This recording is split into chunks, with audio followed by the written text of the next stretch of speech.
according to the standard of care, there's probably 5 things we can do to help you. 1 is I can send you to a qualified rehab professional. 2 is I can give you a brace. 3 is I can give you some medicine. 4 is I can give you a shot. And 5, we can operate on you.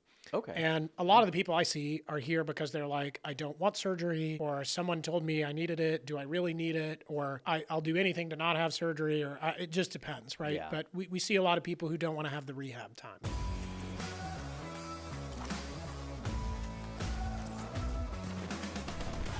Welcome back to part 2 here at Beyond the Pump, where we are spending some time with Dr. Trevor Turner. Again, physical medicine and rehabilitation physician, world-renowned expert in a lot of things. And he's going to be talking us through some of the top interventions that PM1R physicians, or realistically coaches, should be aware of that may not be commonplace, that can really help get some of those clients that might be stuck with some clinical issues, maybe certain things, and just giving you some background and information on what exactly to ask, what to look for, and how some of these things even work, just to get you exposed to that world. So, Dr. Trevor Turner, thanks so much for being here. What do we got on the docket for top interventions? Yeah, thanks for having me. So let's say somebody comes into the clinic and their knee hurts, and we're diagnosing them. Usually we say, okay, according to the standard of care, there's probably 5 things we can do to help you, right? Yeah. 1 is I can send you to a qualified rehab professional of some kind. 2 is I can give you a brace. 3 is I can give you some medicine. 4 is I can give you a shot. And 5, we can operate on you.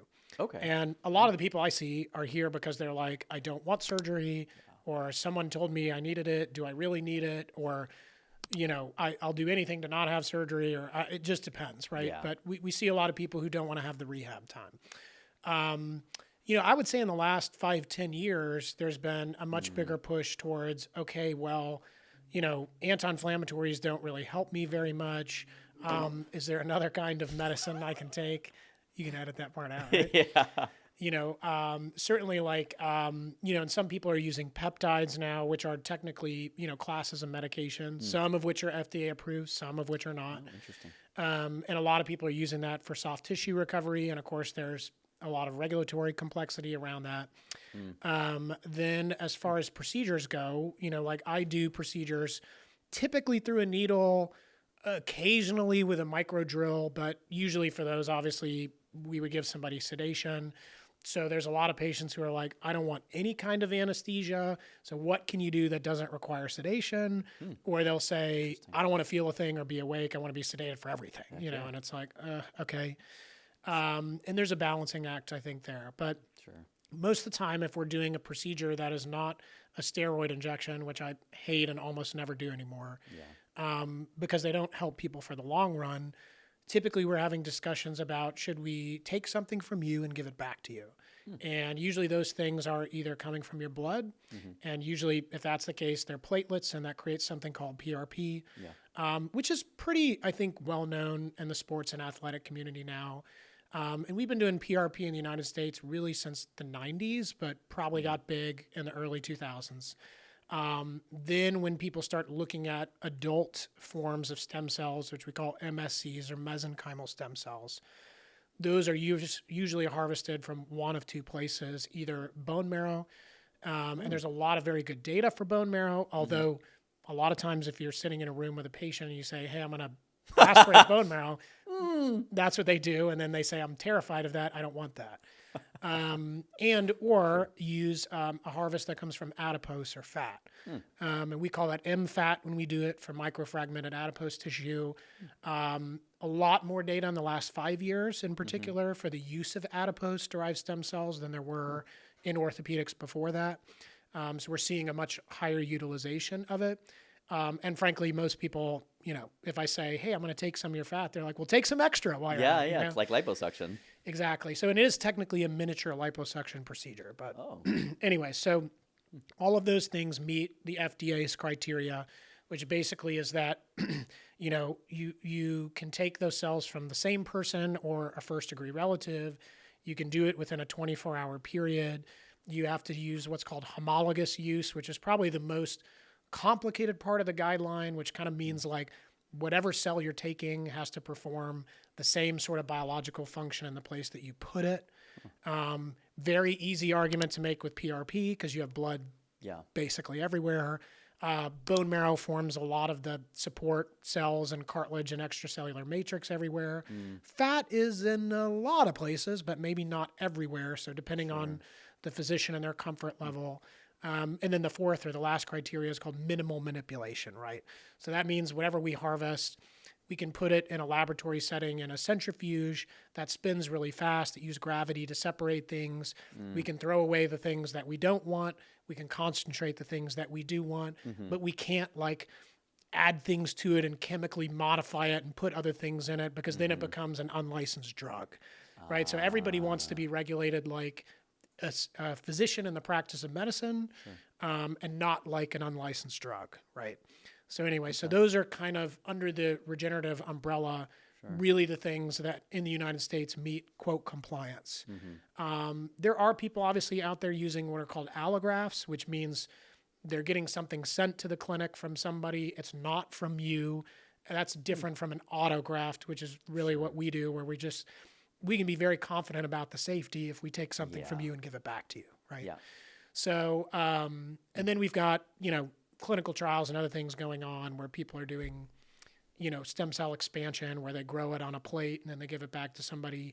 That's not something we can do in the U.S. outside of a clinical trial, but there are people obviously doing it and studying it, and there's good reasons for and against that. But and then another thing that we've really looked at is like synergistic effect.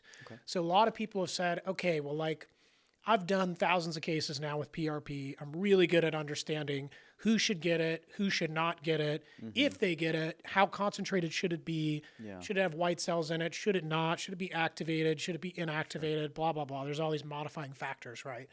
And then people said, well, what if I give somebody hyperbaric oxygen? Or what if I give somebody shockwave? Or what if I give them laser? Or should we do both? Or how often should we do it? Should we do it before we do PRP or after or whatever? So there's all these extensions where people are trying to iterate and say, well, how can I be 5% better, 10% better than I was last year, right? And people have tried to talk about this field of energy medicine, which to me is kind of a difficult word to use because you're like, what does that even mean? But I think people are using it to broadly encompass things like shockwave and laser, which we call formally photobiomodulation, to be able to see if they can synergistically enhance people's soft tissue recovery and therefore long-term outcomes as well. Interesting. And so we, have started doing that here. Sometimes we can use orthopedic laser, which is a class 4A medical device, so it's a high-power device. Because it penetrates deep tissue and it keeps people from needing a procedure with us. So if you're an in-season athlete, man, that is like gold, right? Because you can't really take time off to recover. A lot of the regenerative medicine procedures we do are, quote, off-season procedures because you've got a 6-ish week to 12-week timeline for full effect to occur, which obviously is not an option if you run the New York Marathon in 3 weeks. So it's up to us to help make responsible decisions that way. And then there's people who are saying, okay, well, I'm coming in for a procedure like this. How can I minimize my pain and enhance my recovery, right? And one of the things, anecdotally, we've noticed that we've not published this data, but the people who let's say for knee arthritis, come in and get like a regenerative treatment with PRP done, if we use laser post-PRP at that same appointment, so we finish doing the procedure and then we use it immediately after, their pain and inflammation post-procedure is significantly lower, right? Which is great because I'm in the business of not trying to give people pills for everything. So if I can reduce your need to take pharmaceuticals, most people or most patients I see consider that a win. So with that in mind, because obviously that's a pretty broad picture of a lot of different things here. First follow-up question I have before we get into like some of the mechanistic items, helping coaches understand maybe how the PRP stuff works, how the laser stuff works.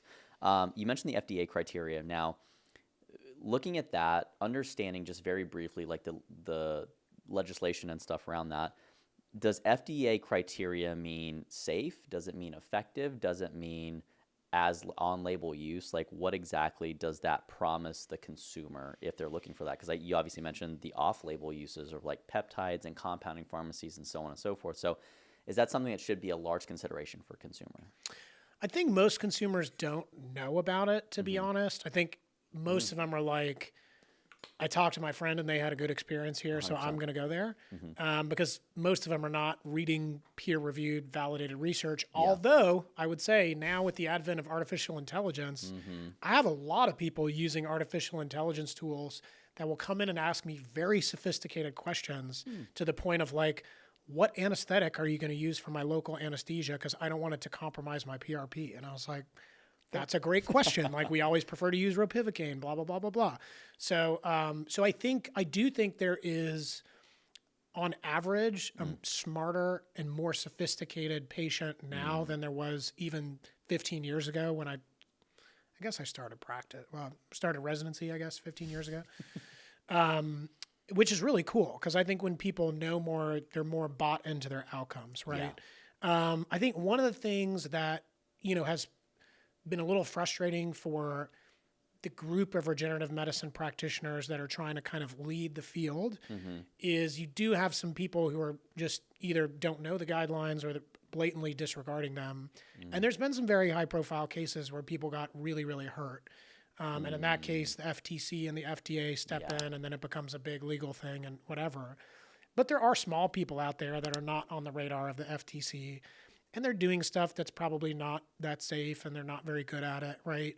And I don't have a problem with people doing quality research. Like we should be asking questions and doing that research for sure. But it's expensive and it's hard to do that, right? And sometimes practically it's hard to randomize it. But yeah, so we, like early on in my career, when people would approach us about using an allograft, which is very common in the world of like wound healing, right? Yeah. So somebody has a chronic non-healing wound, they need something to lay down on top to give them better tissue. They would get a product mailed. We use stuff like that in the burn ICU when we were treating burn victims, et cetera.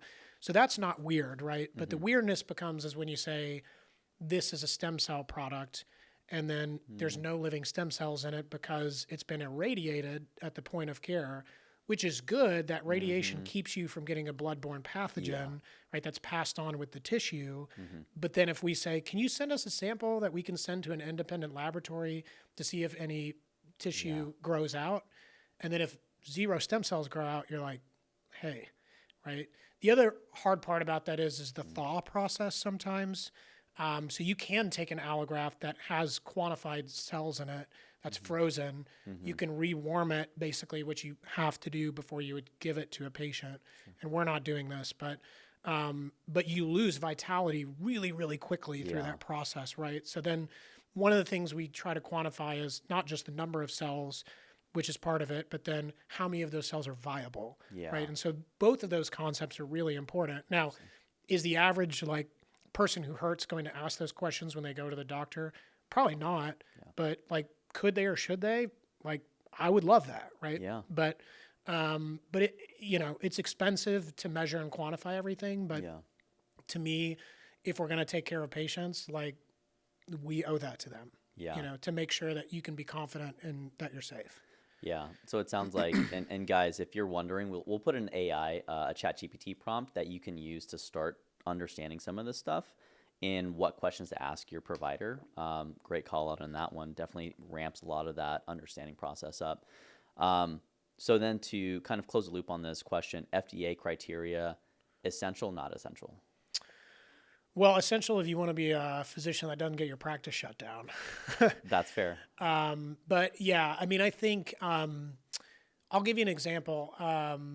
Most of the time, if there are procedures where we pull more than one graft, right? So maybe we're combining PRP with MFAT or with bone marrow for something, or maybe you come in and you've got less severe pathology in one place and you've got more severe disease in the other. Yeah. And so we say, hey, you get a lot of bang for your buck with something milder at this site and something, stronger or more robust at the other, right? So we'll do procedures like that. But let's say I see, a person who is super sick or super old, or maybe they, have some kind of autoimmune disease where we know their outcomes are not going to be very good.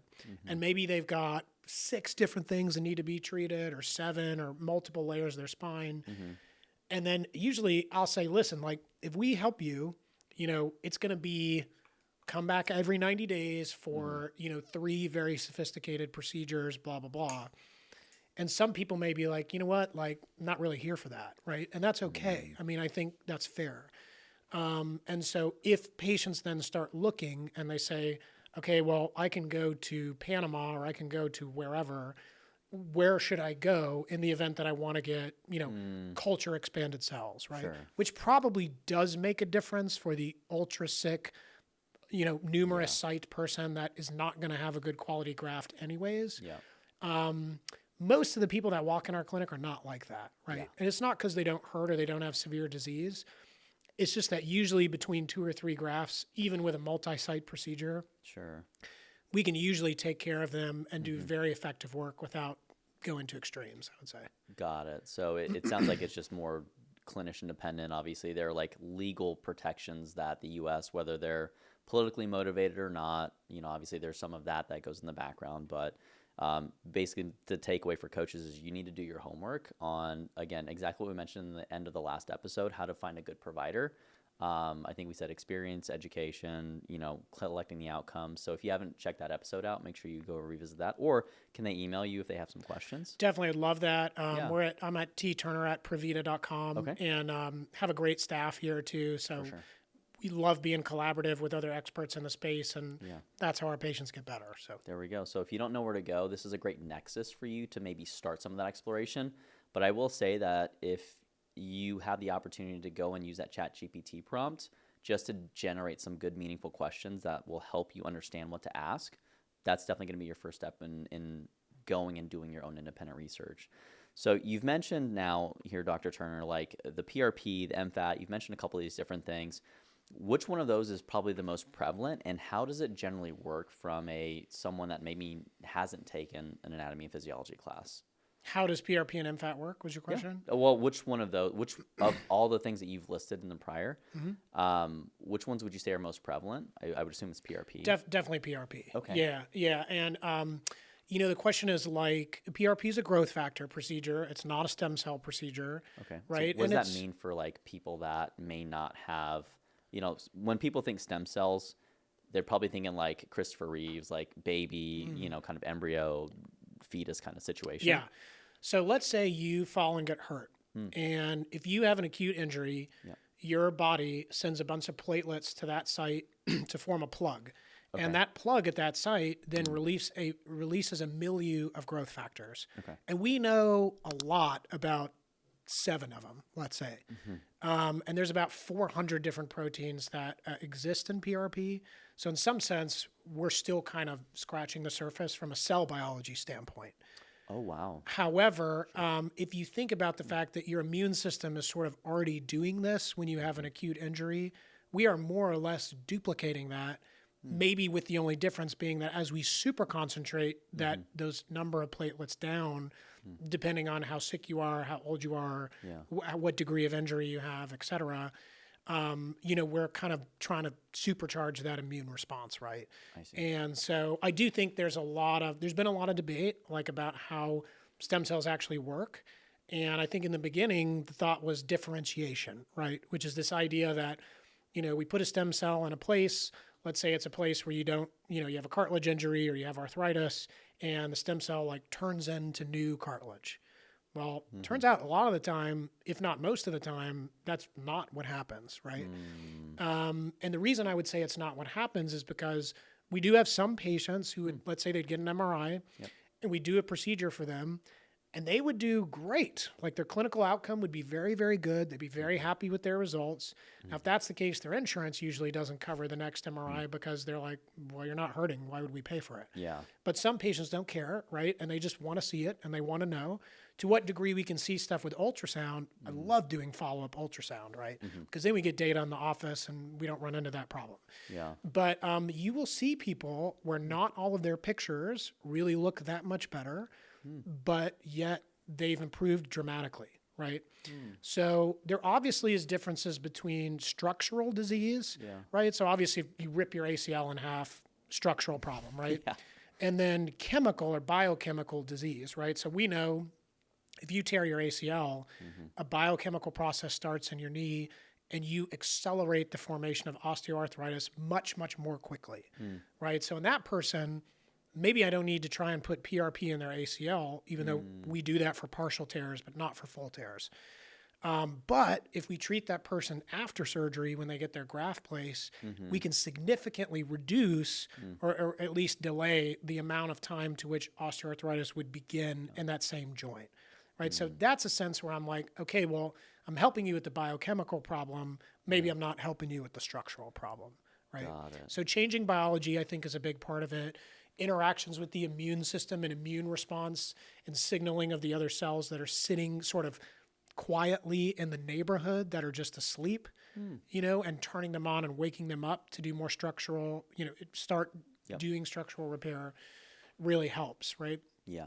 And so that would be, I would say, if somebody asks, like, how does it work? I mean, in some sense, in the first 2 days, it is, quote, inflammatory, which is why we tell people not to take anti-inflammatories after a procedure like that. But, you know, there's a big difference between the soup that we see with acute inflammation versus chronic inflammation, right? And so Soup.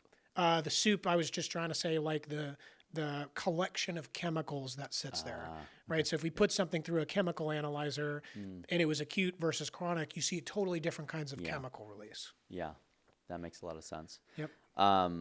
You know, because you mentioned the immune response, and just for listeners that are going through this, the immune response, for all intents and purposes, really is just like how you heal something for the most part, right?